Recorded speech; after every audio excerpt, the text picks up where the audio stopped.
आपको देख रहे हैं ना यस सर। कि बबीता 1 घंटे से अंग्रेजी पढ़ रही है। इसको बनाने के लिए सबसे पहले आप लोगों को स्ट्रक्चर पर ध्यान देना है। तो स्ट्रक्चर हमने लिखा है subject plus has have plus been plus V4 plus object plus for or since plus other words. Yes sir. तो इसके अनुसार जब हम लोग बबीता 1 घंटे से अंग्रेजी पढ़ रही है उसका अनुवाद हम लोग करते हैं तो सब्जेक्ट में आ जाएगा बबीता। इसके बाद ऑक्सिलियरी वर्ब जो होगा वह हैज बीन होगा, ठीक है। इसके बाद V4 का प्रयोग करेंगे तो यहाँ पढ़ रही है तो पढ़ना क्या रीड होता है तो उसमें V4 बनाएंगे तो रीडिंग हो जाएगा। इसके बाद हम लोग देखते हैं कि ऑब्जेक्ट क्या है तो ऑब्जेक्ट यहाँ इंग्लिश है तो इंग्लिश यहाँ लिखेंगे, अंग्रेजी को इंग्लिश लिखेंगे, रीडिंग इंग्लिश फॉर और 1 घंटे के लिए एन आवर। इसके बाद फुल स्टॉप लिखेंगे तो टोटली जब कंपोजिशन हम लोग करते हैं तो होता है Babita has been reading English for an hour. ठीक इसी स्ट्रक्चर के अनुसार दूसरा हम एक सेंटेंस लेता हूँ, वह है आप लोग आधे घंटे से इंग्लिश ट्रांसलेशन पढ़ रहे हैं। लोग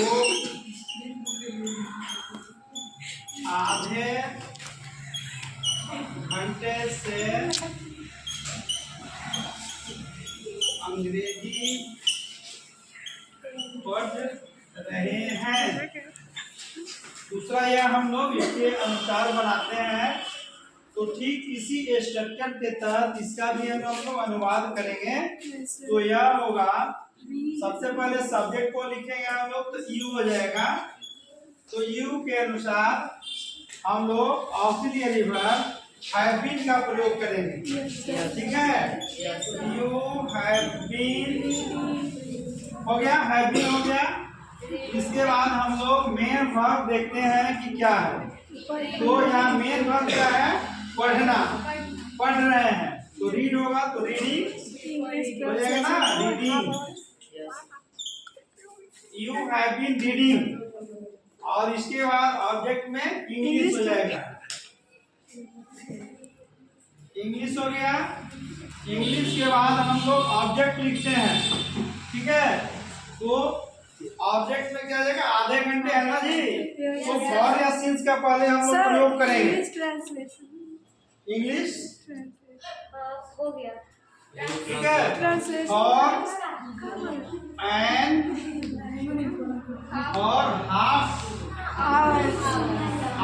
एन आवर, ठीक है। You have been reading English for half an hour. यदि अगर आप लोगों को इंग्लिश ट्रांसलेशन हो तो वहां पर इंग्लिश ट्रांसलेशन का प्रयोग कर देंगे, ठीक है। तो इसी तरह से हम लोग अफर्मेटिव सेंटेंस जो प्रेजेंट परफेक्ट कंटिन्यूअस टेंस से संबंधित है उसका अनुवाद करेंगे।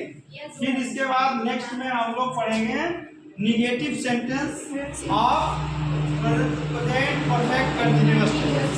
इसी तरह से इंट्रोगेटिव सबका हम लोग अनुवाद करना बारी बारी से सीखेंगे। Thanks lot.